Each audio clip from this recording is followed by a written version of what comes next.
Hello everybody, it's Mimberly and welcome back to the channel. Now, I teased in Discord it was going to be a double upload today and I was not kidding because we are going to be reacting to the early theory and trailer reaction for Edge of Continuum for Cyberspace Moles. Now, we've done Cyberspace Moles a couple of times before on the channel. You guys love her, I love her. And she's made a video kind of following Zayne's myth. Now, with Zayne's myth dropping tomorrow, by the time you guys see this, I thought it'd be really fun to hear what Moles has to say, because then we can kind of take her opinion in mind when we go to play the myth tomorrow. So, without further ado, Moles, let's see what you've cooked. Do you ever get deja vu? Because I feel like I'm having deja vu. I'm not sure what it is. I don't know. The topic of this video feels familiar. Yeah, just okay, a tad. Guys, on a more serious note. Oh, she's gorgeous. Welcome. I love her, MC. Today, we are going to be looking at some of the things we saw in the trailer for Zayne's new myth, Edge of Continuum. AKA, Now, because going to be talking openly about sex, this video probably won't get monetized. So I've created a Ko-fi link in which you can help me recoup my losses. Oh, bless you. By donating to me or tipping me. So thank you so much to any of you who do. And finally, let's get started with the video.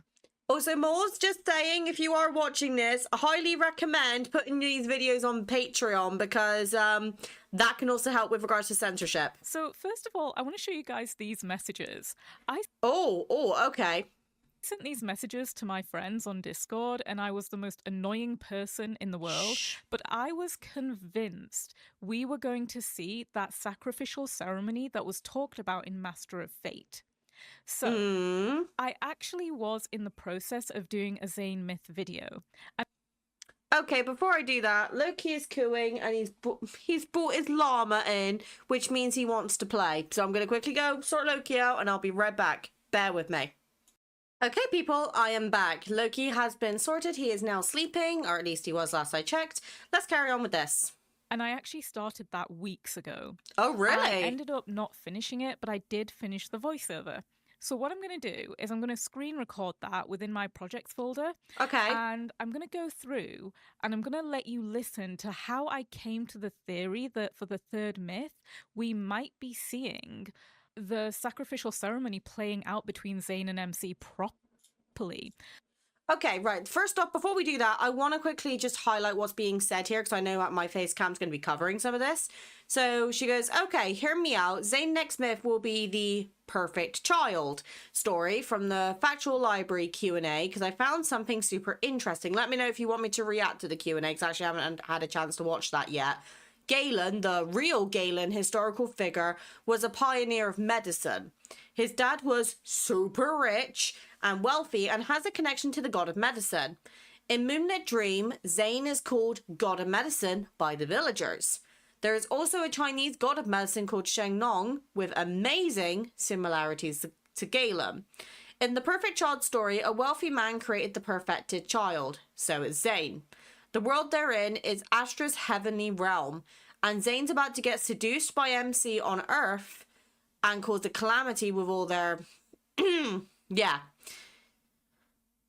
Okay, I think I figured out Zayne's next myth. Man, this requires another video. Lamau. It's going to be a combination or a continuation of Master of Fate, where MC will likely become a priestess and do the sexy dance, and Zayne will be the Jade God. His Wonder in Wonder card... basically foreshadowed everything and ends with them having Also, the Jade pendants reacted to it, meaning MC and Zayne were once the Jade God and the Jade Maiden.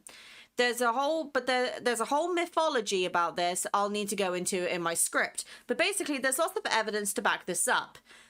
Zayne has a Shifu in Wonder in Wonder, where he is MC's Shifu in Snow's Embrace. So...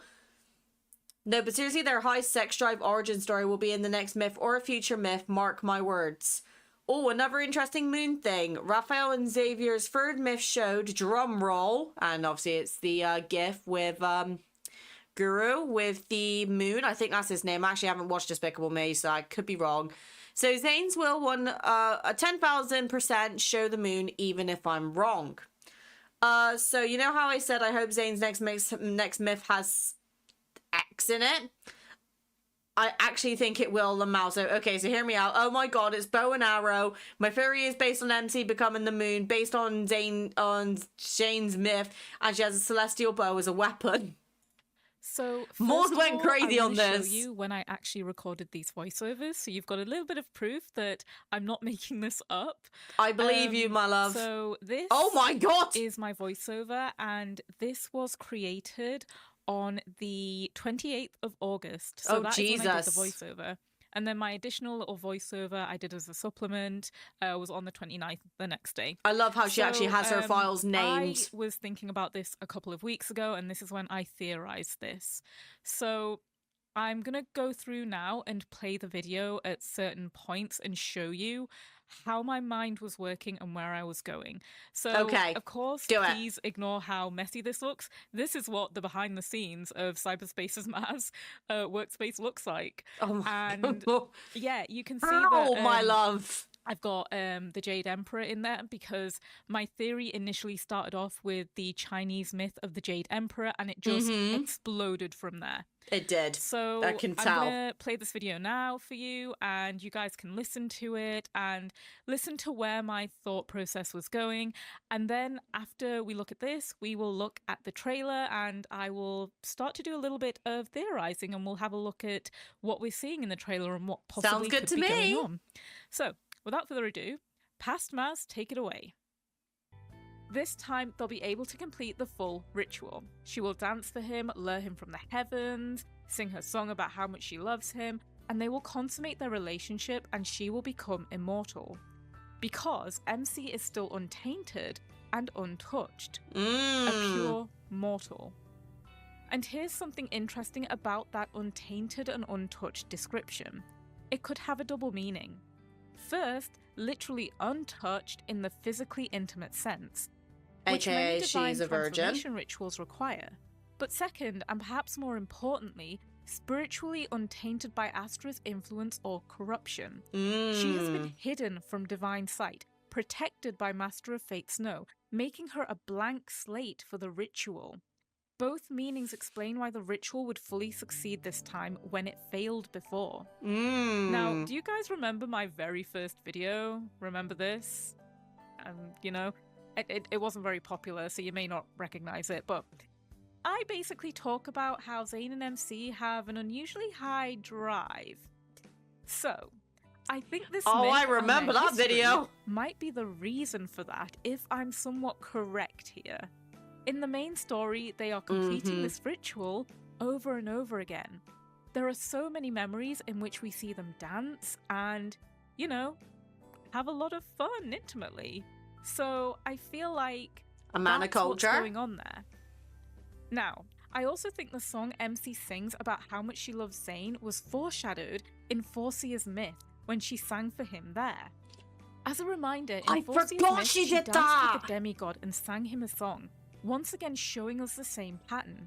However, just like in Snow's Embrace, where Master of Fate and MC did not complete the ritual, in Tower of Secrets, Forcia and MC don't complete it either. So earlier myths are incomplete versions of the ritual. So it follows the tragic pattern of Zayne and MC never being able to be together. Okay, right, there's something I'm going to talk about here because this is actually really interesting. Now that Mose is rebringing that previous Forcia myth to light, it's made me come up with a few thoughts that I wanted to kind of get off my chest before we go any further. So first off, we know that Zayne has always been definitely one of those more characters that when he does show his emotions, he shows them a lot harder. That's just the way he's always been. And when they say that MC is pure and untainted, obviously in this current timeline, she's probably not untainted. There's a high chance that some of these cards that have played, like for example Absolute Zeal, those have probably already well occurred before this myth has happened. Now when I was playing the trailer again in my own time, aka not screaming over it and showing my husband, he actually made a very good point, and this links back to the trend that we've been seeing with the myths. He and I quote, said something on the lines of, what is it with Infold and giving all the guys long hair now? So I do genuinely think that Infold are listening to us and they are giving us the long-haired version of all the love interests. Now, I've been seeing a lot of rumors floating online. This is kind of slightly going off topic, but going on to Silas really quickly.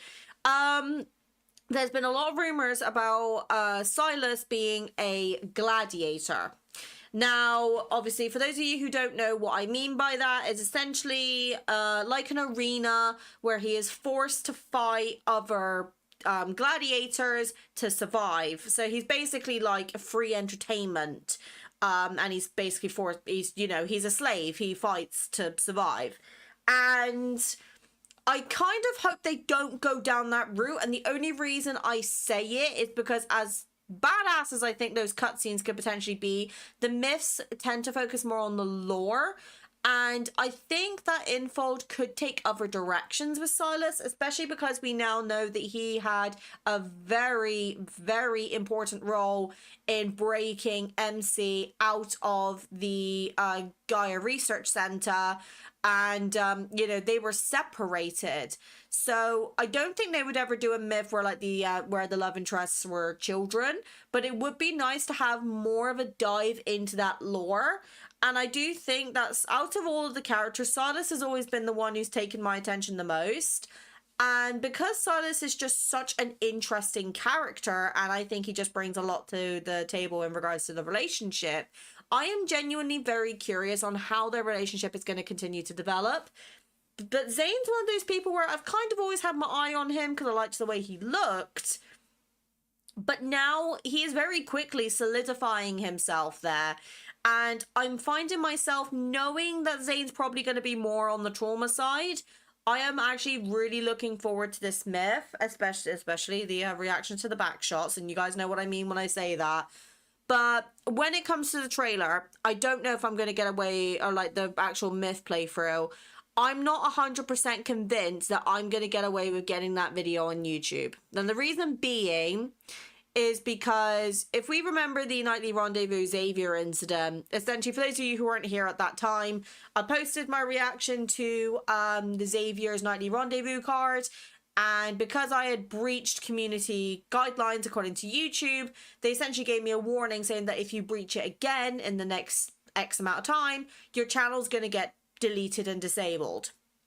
So obviously that put me on a bit of an edge because other content creators had released it uncensored, some even without like commentary and face cam to like kind of help censor some of it, and they got away with it completely fine, even though I had specified there was sexual content in the video, so I had limited ads.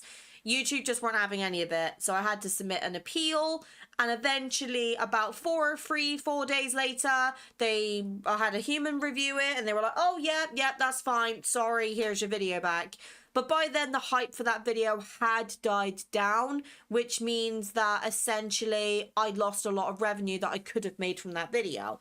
And in light of that, I'm going to be releasing the official playthrough on Patreon as well as YouTube, just to be sure that 100% of you guys can see it. And I'm not going to put that one behind a paywall. It will be free to all members of Patreon, and you'll be able to access it completely for free. That way, if YouTube decides to go up in flames, my vids are there. But I do think, like, with obviously, there's a lot of intimacy links with Zayne. And honestly, I think Moors is genuinely onto something. I actually think she could be pretty much 100% bang on. But until the myth releases tomorrow, we're not going to know. So even if they complete the ritual, I still think they're doomed. Yeah, which is heartbreaking. This is where Moonlit Dream becomes absolutely fascinating. The entire 5-star memory is drowning in moon imagery and jade symbolism that feels way too intentional to be coincidence. Now, it could just be that they were using these deliberately as symbols, but I'm going to take it a step further and say it's actually foreshadowing a new myth.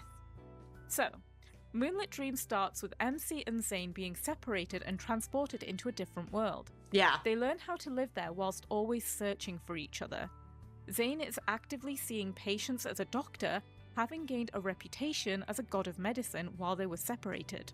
Remember how Snow's Embrace ended with MC searching for Zayne?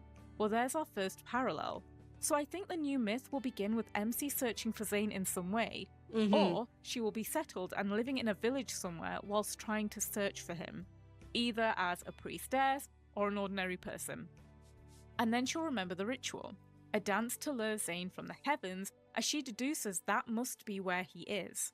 Alternatively, her village might be suffering, and she's chosen to communicate with the gods, as per how the ritual was explained in Snow's Embrace. The reason I think it might be something along the lines of that is because of the Chinese myth of Shennong, also known as the divine farmer or divine husbandman. He is a legendary figure in Chinese mythology and early Chinese culture. He is considered one of the three sovereigns, mythological rulers who taught humanity essential skills for survival. Shennong I didn't is actually know revered this. as a culture hero, agricultural deity, and medicine pioneer. Stories describe his dedication. He supposedly suffered poison multiple times a day while experimenting with plants. This reminded me a lot of Zayne's evil backlash and how he tends to jasmines. True. He also said to have played a part in the creation of the Guqin, which Master of Fate plays for MC as she dances. And another really interesting point about him is How that do he you is pick up often these depicted things, with Walls? I don't get ox-like it. horns. Now, hold on. No, I am not saying he's going to return with an ox head at all. It's the symbolism of the ox that links to Zayne. The main story of Love and Deepspace takes place in 2048. Zayne's birthday is September the 5th and he's 27 years old, meaning he was born in 2021. The 5th of September 2021 would be considered the year of the ox. And get this, in terms of yin and yang, the ox is yang. Now, at the start of Snow's Embrace, yin and yang is referenced. So I don't think this is purely a coincidence. Moors, how do you Or it could be, pinpoint and I'm these reading too much things? into it. These But sort of anyway, things go right over my head. That's why I'm not a another channel parallel theorist. I want to make to this is in Zayne's immediate disorder memory, he's called Galen. Galen is a real historical figure who shares a lot of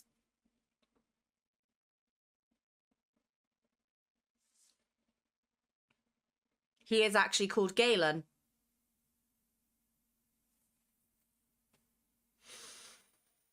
Oh, it's all coming together. similarities with Shennong. Both are pioneers of medicine for their time, and both are seen as foundational figures in medicine. Also, Moz, They why are did you never influencing release this generations video, of my their love? I respective really enjoy cultures. it. Is it just that you It's didn't just a finish it, parallel I wanted or...? to point out because I found it really fascinating. Future Maz here, guys. I've been doing a little bit of additional research and I just wanted to add something to this section. All right. So Galen actually had a very wealthy father, and his father had a dream in which the Greek god of medicine told him to let Galen study medicine. So what I found really, really interesting about this is we have the fractal library Q&A Imagine this is story actually of the involved perfect planting all child, this. and we learn a wealthy individual engineered a perfect child. I think these two myths could be related. And just to add on to that, in Snow's Embrace, when Zayne offers to read our palm, he asks us what we would like to learn about. We can learn about our romance, which I believe refers to Dr. Zayne. We can learn about our wisdom, which I believe refers to Foreseer and or Master of Fate. And we can ask about wealth. And wealth was a big question mark for me, but I believe it may relate to this. So I just thought that was really, really interesting. So I think Zayne possibly won't remember MC in the new myth. He wouldn't dare be selfish enough to risk her life again. So Zayne will descend from heaven or whatever divine realm he's in and fall in love with her all over again. Now let's talk about all of the moon imagery we've been getting with Zayne and MC. In Moonlit Dream, she literally tries to catch the moon's reflection in the water, and Zayne teases her about being like a kitty patting the moon's reflection in the water. When they're having their intimate moment on the boat and MC asks what he's looking at, he simply says the moon while looking at her. And when they can't focus on carving the jade pendant because of their growing desire towards each other, they jokingly blame the moon for their distraction. And remember all the different times Zayne and MC have referenced the moon? There have been a lot, guys. There has been, So actually. Zayne is calling the moon beautiful because MC is the moon. Okay, so I know you're probably thinking I've gone mad, but hear me out. I'm There is hearing. a I'm Chinese myth listening. pattern where mortals who achieve immortality through forbidden love become celestial bodies, the most famous being Chang'e's, who became the moon goddess. But here's why this makes perfect sense for MC and Zayne's story, in my opinion. Remember that priestess ritual from Snow's Embrace? The boat seat in Moonlit Dream actually feels like a representation of that. MC initiates the seduction. The boat begins rocking, pulling them closer to each other. They consummate their relationship under the moon. And the jade pendant mysteriously completes itself by morning. This is showing us the divine transformation ritual that will probably happen in the myth. Again, if I am correct, which I'm very unlikely to be. I also want to mention that in the trailer, Zayne mentioned you gave all your power to me. So that sounds like to me it could be like Moz is saying, where, you know, Zayne and MC fall, like, you know, they fall in love, consummate their relationship in like the first half, and then the second half, maybe Zayne's power starts failing. Obviously, because MC at this point could potentially be some sort of god or a mortal being, she decides to give her life to Zayne, or her power to Zayne, to keep him alive, and that's at the cost of her own. Because we see at the end of the trailer, potential spoiler alert here, she freezes over, like the cold is consuming her. And now that Moses explains that kind of ties it up perfectly, really. Obviously, I'm sure there's going to be differences, but it's very interesting. Why the moon specifically? Well, in Chinese mythology, the moon We're never going to get through this video at this rate. Energy, which is feminine, receptive, and transformative. Immortality, Chang'e lives forever on the moon. Unattainable beauty, visible but unreachable. And cyclical reunion, phases representing meeting and parting. Anyway, just to push this idea more of the moon symbolism with MC, Xavier has moon symbolism with Lumiere, and in some versions of Chang'e's story, she is living on the moon with a jade rabbit. In addition, he could be considered a star symbolically, and MC would be his moon. The moon and the stars. Yin and Yang. Raphael is even more compelling. In some Chinese literature, there's a story of a mermaid who weeps pearls whenever she cries, often over a lost lover or separation from humanity.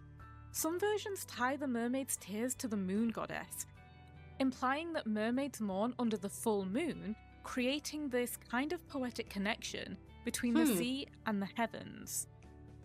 And we don't have enough information about Silas and Caleb yet, but I have an early theory that she may either be the sun or the moon for them, but I haven't quite decided. But I think either way, the moon symbolism, if it's not literal, will hold strong throughout everyone's branches. So the moon goddess has yin energy, and whichever love interest she's with is her yang. As I said before, Zayne was born in the year of the ox, making him her yang. Now, why do I think this connects to the Jade Emperor? Let me explain who the Jade Emperor is and why this mythology fits so well. The Jade Emperor I don't want to talk too much over in Chinese mythology, ruling over heaven, earth, and the underworld. He commands the celestial bureaucracy, overseeing the fates of mortals and the conduct of other deities. So, here's what makes the connection compelling for Zayne and MC's relationship. The Jade Emperor has a famous history of forbidding love between immortals and mortals. In the original Weaver Girl and Cowherd myth, it's the Jade Emperor, or sometimes his wife the Queen Mother, who separates the lovers because their love disrupts cosmic order.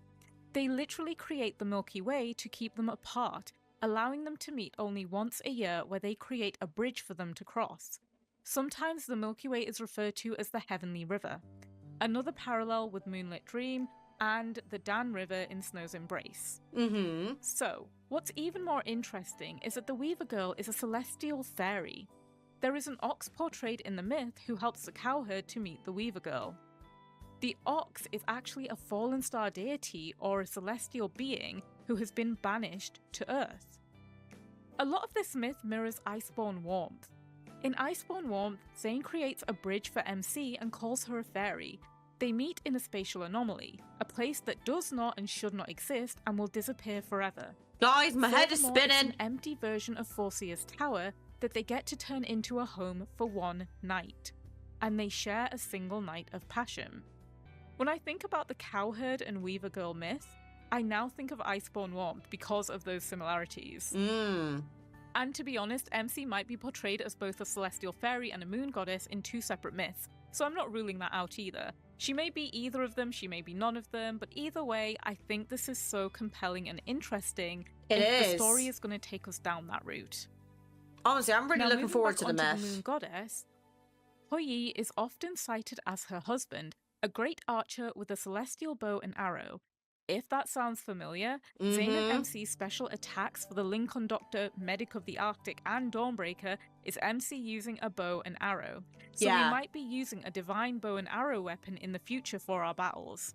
But I actually think the story of Hou-Yi and Chang'e is so eerily similar to Zayne and MC's. So let's break this one down. Here's one version of their story. Long ago, 10 suns rose into the sky, scorching the earth. The great archer Hou-Yi shot down 9 of the suns, leaving only one to provide light and warmth. As a reward, the Queen Mother of the West gave him an elixir of immortality. Hou-Yi loved his wife Chang'e deeply, and didn't want to become immortal without her, so he kept the elixir at home. However, Hou-Yi's greedy apprentice tried to steal it while he was away. To prevent the theft, Chang'e drank the elixir herself. After drinking it, she became immortal and floated up to the moon, where she resides to this day. Heartbroken, Hou-Yi placed offerings of her favourite foods and cakes under the moon, hoping to feel close to her. So here's a few parallels we need to talk about. The apprentice immediately reminds me of Carter the Cowardly. Remember, he was terrified of his own death in the main game. True. And he effectively used his knowledge of the research he and Zayne did at medical school to try and achieve immortality through the rebirth cocoons. And we all know how that's going. Now, going back to Moonlit Dream, Zayne says this. He claims they eloped because his parents didn't approve. I don't think this is fake at all. Zayne and MC often act as if they are married. They're very domestic. Now, throughout Tower of Secrets, we see Astra functions exactly like the Jade Emperor, an all-powerful paternal figure who forbids love, punishes defiance, and demands absolute obedience to maintain cosmic order. Astra forbids the Foreseer from loving MC, just as the Jade Emperor forbids mortal unions. Yeah, so I think and Astra punishes him with the ice. We've got the Jade Emperor and Astra, supreme divine authority maintaining cosmic order, forbidden love, both forbid unions that threaten cosmic stability, divine punishment, both punish defiance with separation and suffering, Jade Maidens or MC, mortals who could achieve divinity through divine union, and the rebel son or Zayne, divine beings who choose love over obedience. When Zayne says they eloped, he's telling the truth.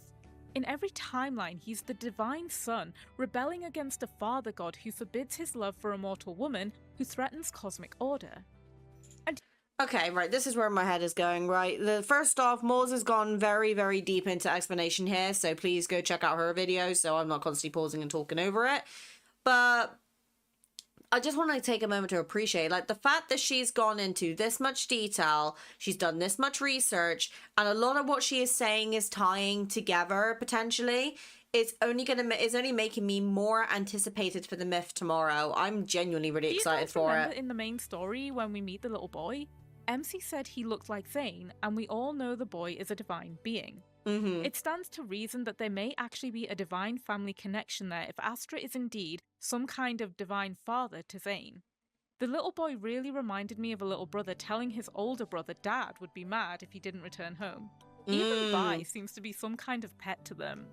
So ultimately, Zayne's attempts to save M3 through transformation likely confirmed Astra's worst fear that she was dangerous, justified eternal punishment because they violated the cosmic law, created an unsolvable problem, can't kill her, can't free her, and proves love makes gods irrational. Zayne chose her over cosmic order.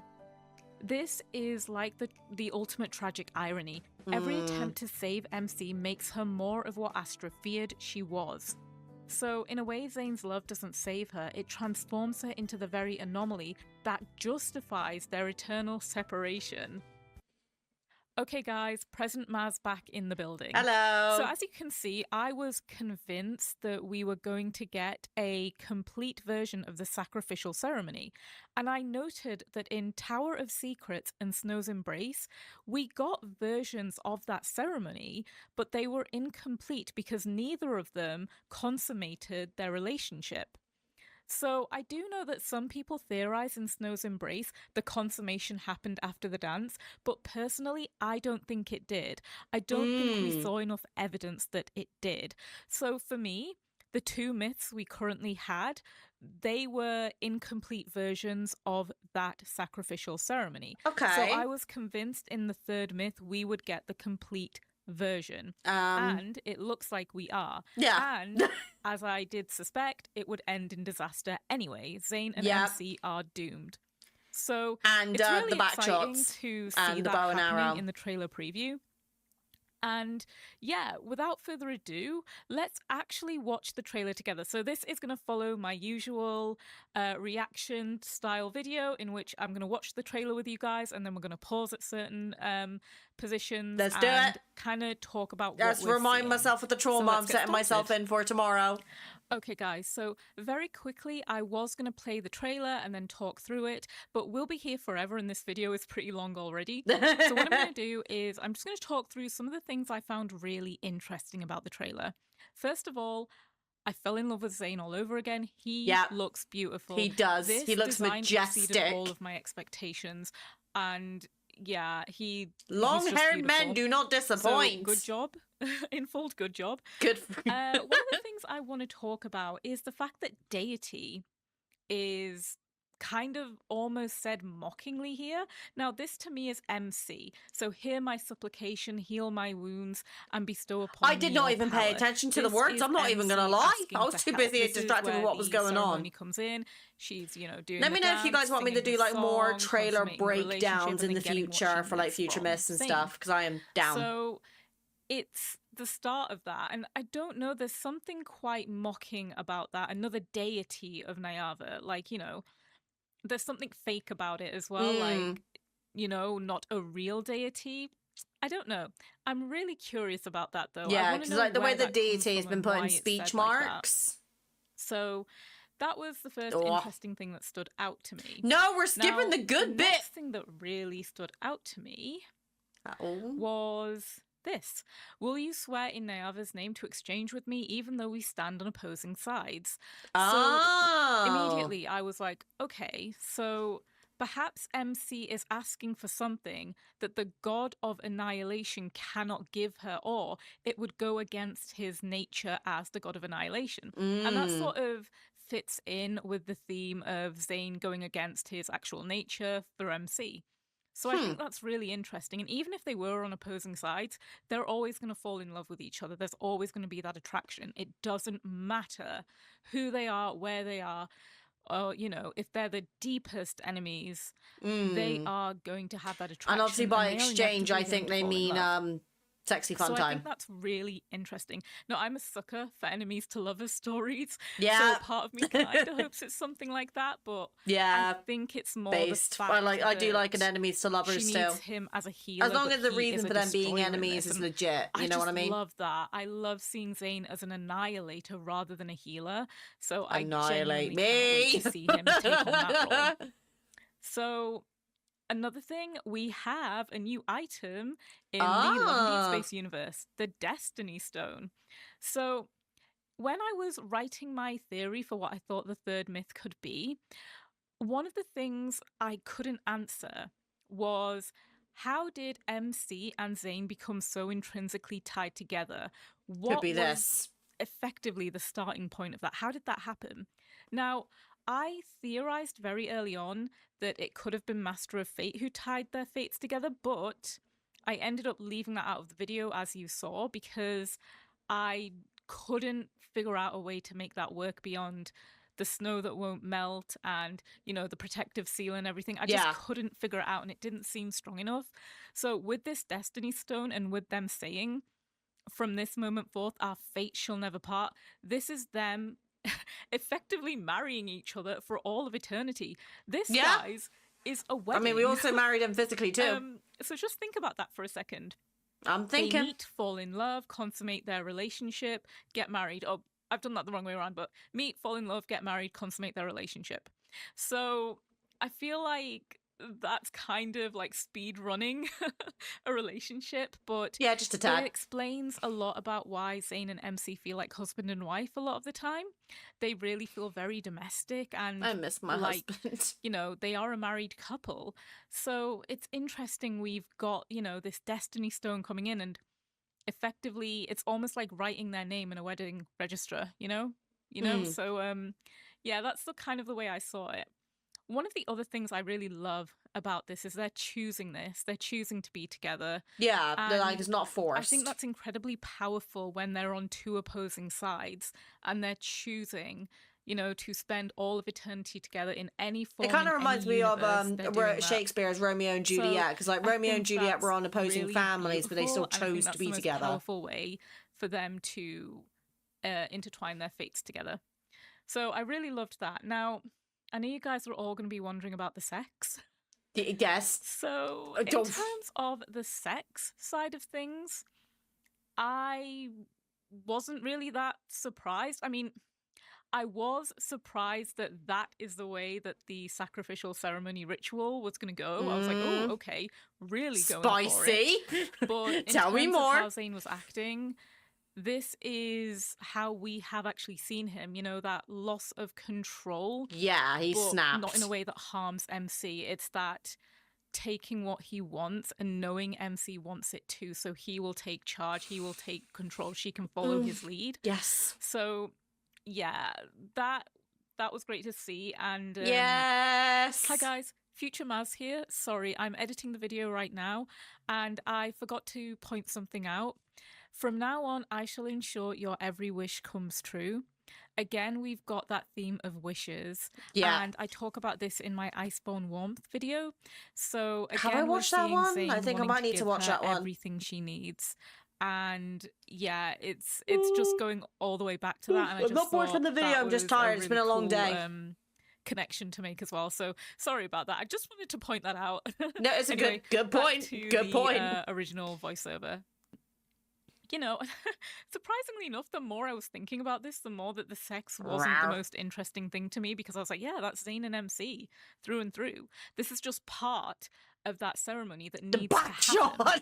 Now, another thing I want to talk about is I talk a lot about Astra, the little boy that we meet in the main story, and Zayne all having some kind of familial tie to one another.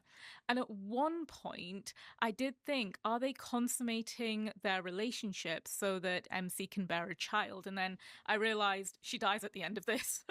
So no, unless her consciousness can travel and impregnate another body of hers. I don't know. I don't think so, guys.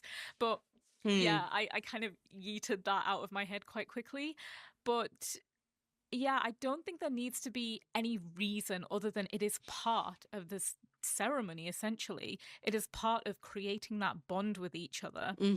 So yeah, I don't have a lot to say about that. And obviously, yes, the BDSM implications, you know. We do like a bit of that. I did think when I saw Zayne with the string or the rope here, if I can get it up. Our names will be carved together. Yeah, just here with the rope. I think that immediately made me think of... I didn't even notice that. I was too busy brain being in horny jail. And he says, if your hands won't stop being mischievous, I'll show you how surgeons tie knots. Immediately made me think of that.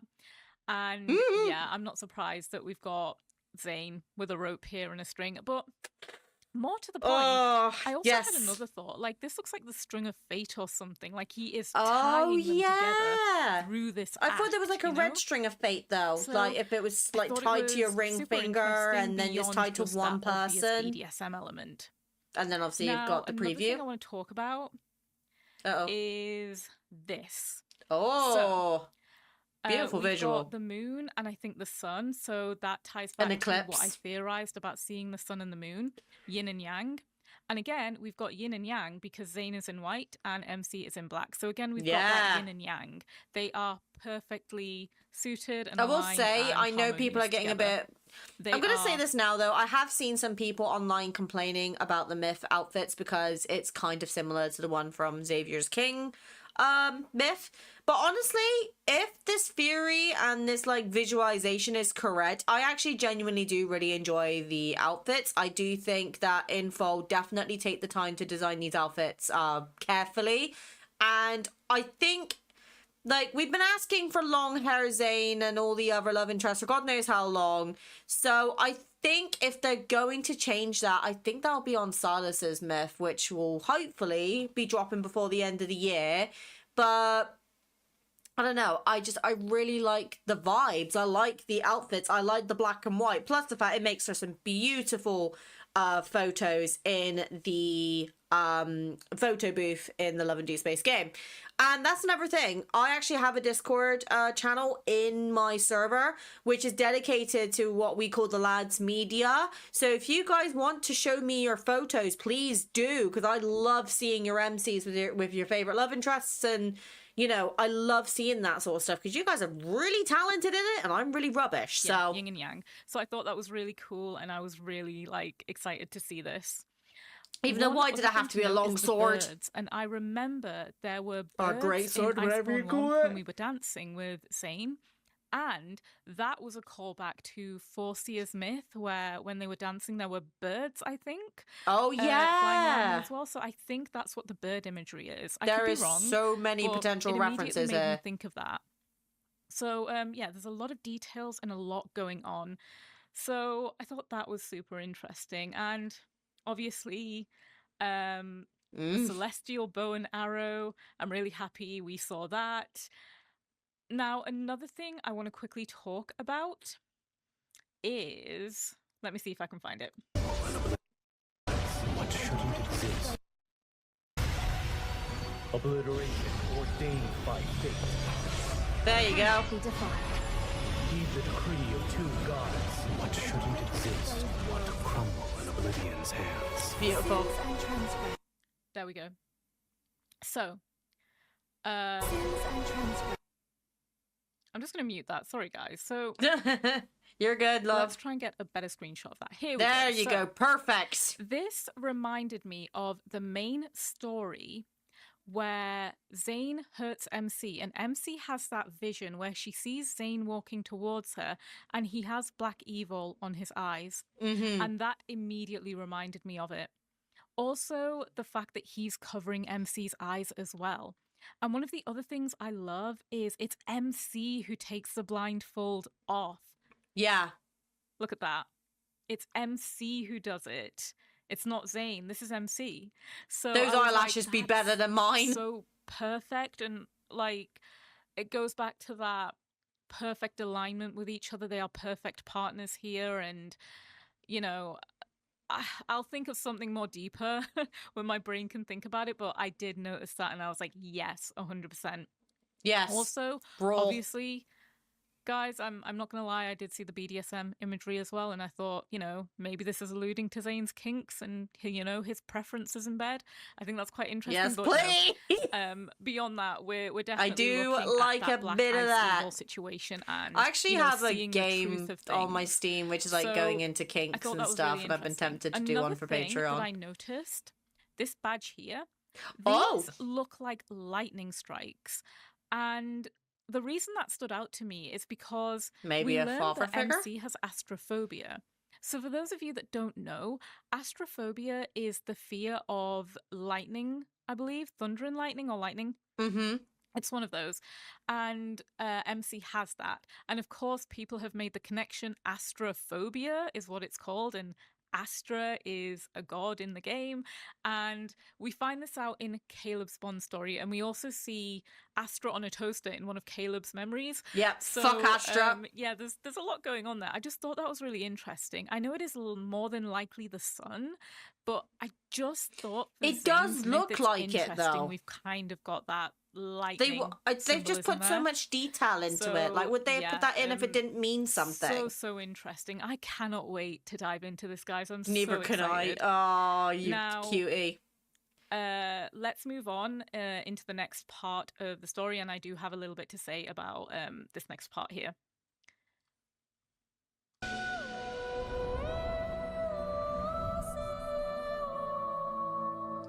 That looks like heaven now I look at it properly.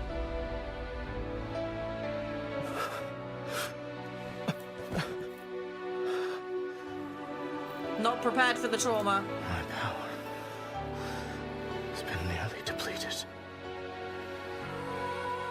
I should send you away from here now. You shall break free from this endless fate of destruction. Within this incorrect order exists a single variable. Give me your hand.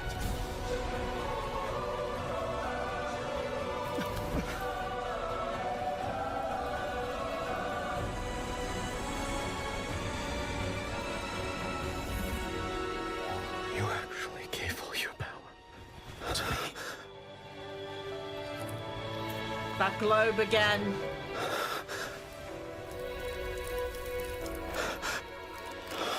Don't leave me before the snow stops. I'll wait for our reunion.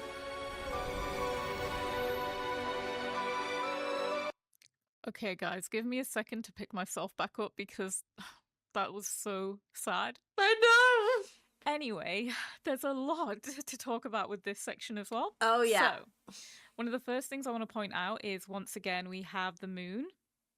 Yeah. And the sun. And what I love is this transition. Look at this transition between these two places.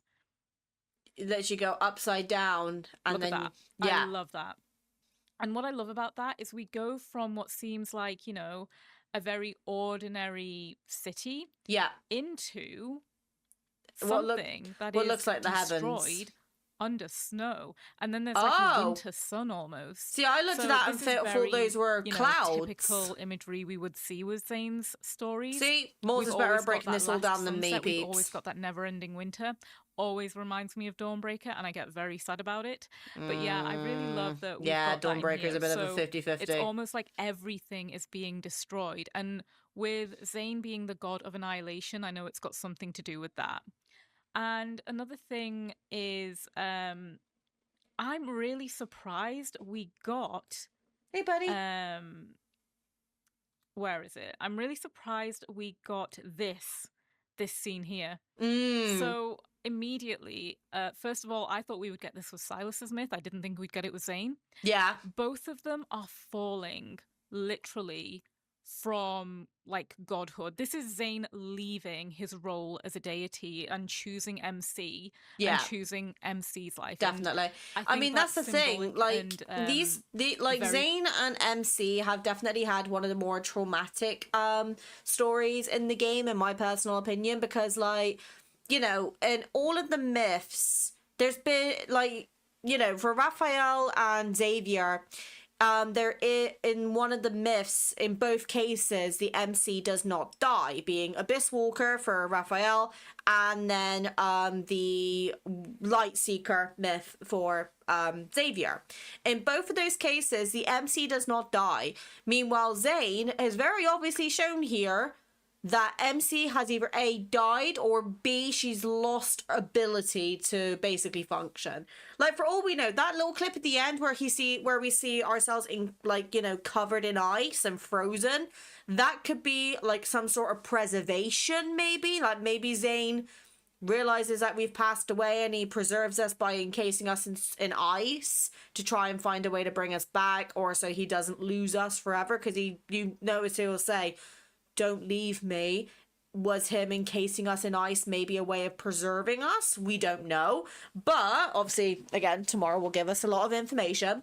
However, you look at this here, and you can clearly see that there are bits of, like, debris around them falling. That could symbolize that the deity who is trying to stop Zayne and MC from being together has purposely broken that floor to try and separate them, therefore severing the quote-unquote bridge that is keeping them together, Clear potentially. what that's meant to, you know, mean.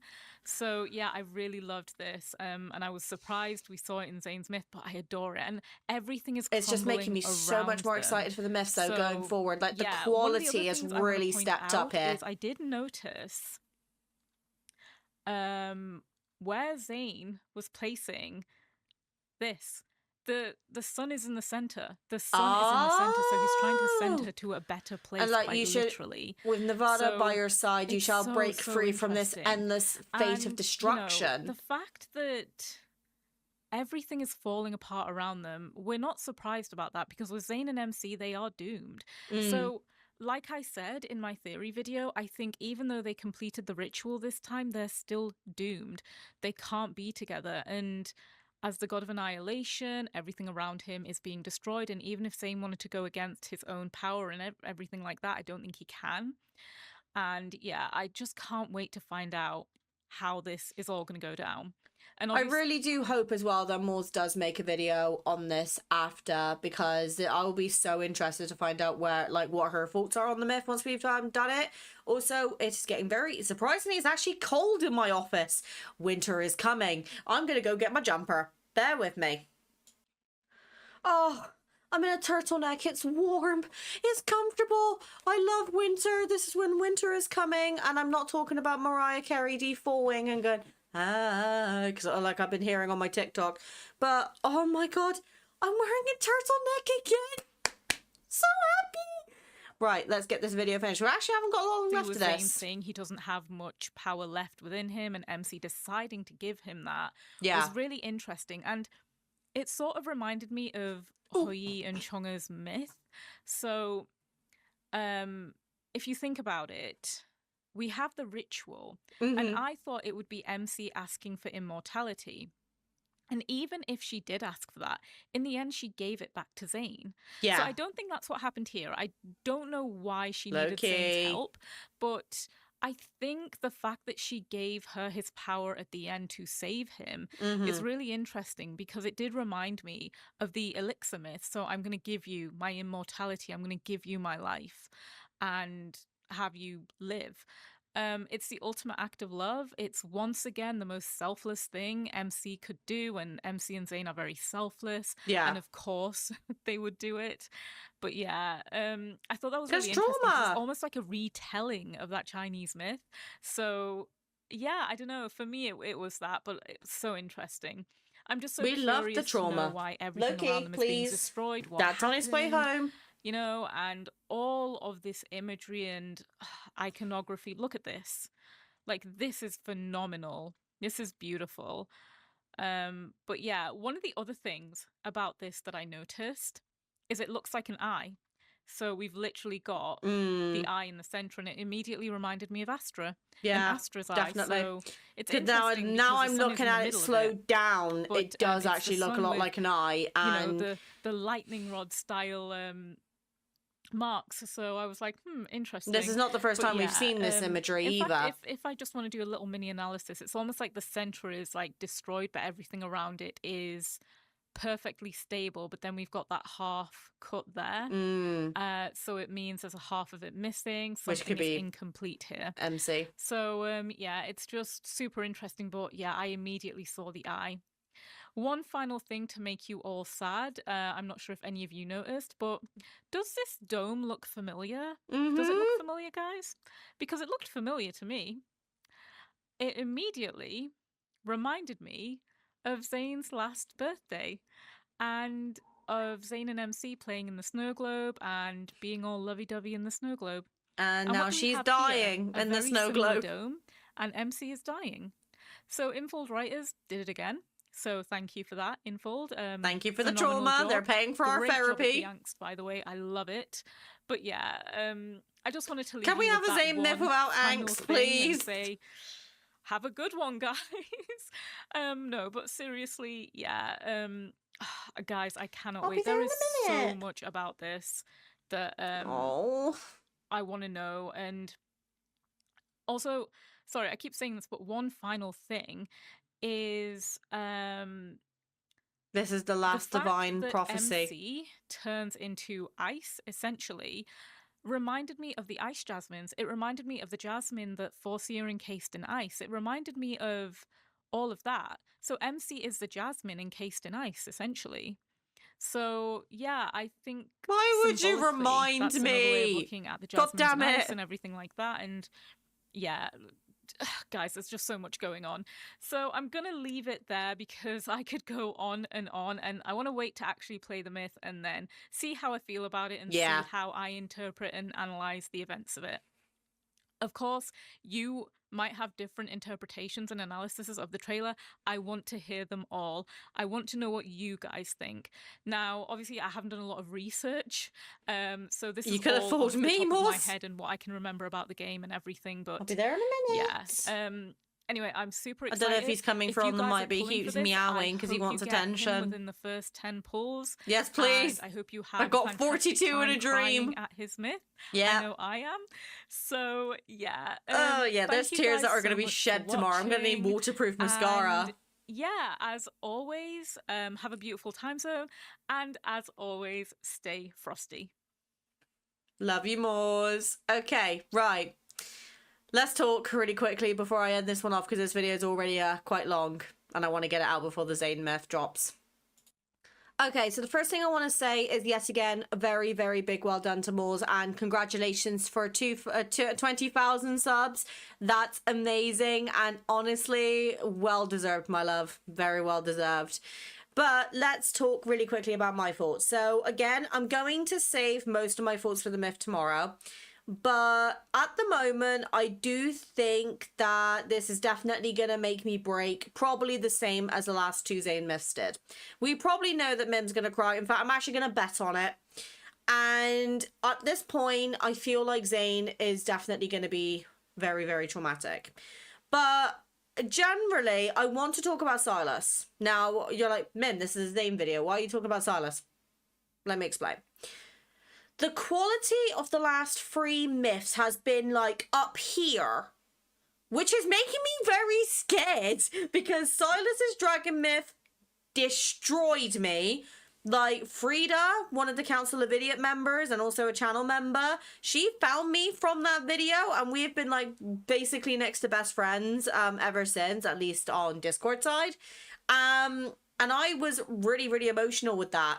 But I do want to be better at picking up references and cues because I tend to overlook a lot, and that is something that I have very personally, I'm very sensitive about, and it's like, you know, a very big, you know, what's the word I'm looking for? It's a flaw of mine. I tend to overlook and not notice the small things.